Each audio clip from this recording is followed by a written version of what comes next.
তৈরি হচ্ছে বিশ্বকাপ কারাগার।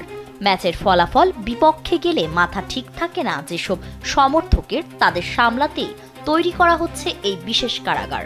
2026 ফুটবল বিশ্বকাপকে ঘিরে এমনই এক ব্যতিক্রমী উদ্যোগ নিয়েছে যুক্তরাষ্ট্রের কানসাস সিটি প্রশাসন। ইতোমধ্যে এটি বিশ্বকাপ জেল নামে পরিচিতি পেয়েছে। টাইমস অফ ইসরায়েলের এক প্রতিবেদনে উঠে এসেছে এ তথ্য। যুক্তরাষ্ট্র, কানাডা ও মেক্সিকোর যৌথ আয়োজনে অনুষ্ঠিত হতে যাওয়া এই বিশ্বকাপ উপলক্ষে কানসাস সিটিতে প্রায় 6,50,000 দর্শনার্থীর আগমন ঘটবে বলে ধারণা করা হচ্ছে। বিপুল সংখ্যক ফুটবল প্রেমীর উপস্থিতিতে আইনশৃঙ্খলা পরিস্থিতি নিয়ন্ত্রণে রাখা এবং আটক ব্যবস্থার উপর বাড়তি চাপ সামাল দিতেই 100 শয্যার একটি অস্থায়ী আটক কেন্দ্র নির্মাণের সিদ্ধান্ত নেওয়া হয়েছে। স্থানীয় প্রশাসনের তথ্য অনুযায়ী এই প্রকল্পে ব্যয় ধরা হয়েছে প্রায় 2,60,00,000 মার্কিন ডলার, যা বাংলাদেশি মুদ্রায় প্রায় 245 কোটি টাকার সমান। মূলত ছোটখাটো অপরাধ, মাতলামি, বিশৃঙ্খলার মতো ঘটনায় আটক ব্যক্তিদের রাখার জন্যই এই কেন্দ্র ব্যবহার করা হবে।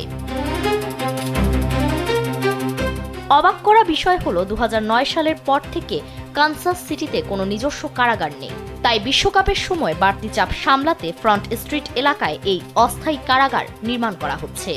যদিও কর্মী সংকটের কারণে কাজ কিছুটা পিছিয়েছে, তবে বিশ্বকাপ শুরুর আগেই এটি চালুর আশা করছে স্থানীয় প্রশাসন। কানসাস সিটি প্রশাসনের সবচেয়ে বড় উদ্বেগ ইংল্যান্ডের সমর্থকদের নিয়ে। অতীতে ম্যাচের ফল নিজেদের বিপক্ষে গেলে ইংলিশ সমর্থকদের সহিংস আচরণের একাধিক নজির রয়েছে। একইভাবে আর্জেন্টিনার কিছু উগ্র সমর্থক নিয়েও সতর্ক রয়েছে আয়োজকরা। প্রশাসনের পক্ষ থেকে জানানো হয়েছে, কেউ বিশৃঙ্খলা সৃষ্টি করলে তার বিরুদ্ধে কঠোর ব্যবস্থা নেওয়া হবে। প্রয়োজনে পুরো টুর্নামেন্ট চলাকালেও তাকে আটক রাখা হতে পারে। বিশ্বকাপ শেষ হলেও কারাগারটি পুরোপুরি তুলে ফেলা হবে না। ছোট আকারে হলেও এটি ভবিষ্যতে শহরের আইনশৃঙ্খলা ব্যবস্থার অংশ হিসেবে ব্যবহৃত হবে বলে জানিয়েছে স্থানীয় প্রশাসন। ফারিন রহমান প্রীতি, কালবেলা।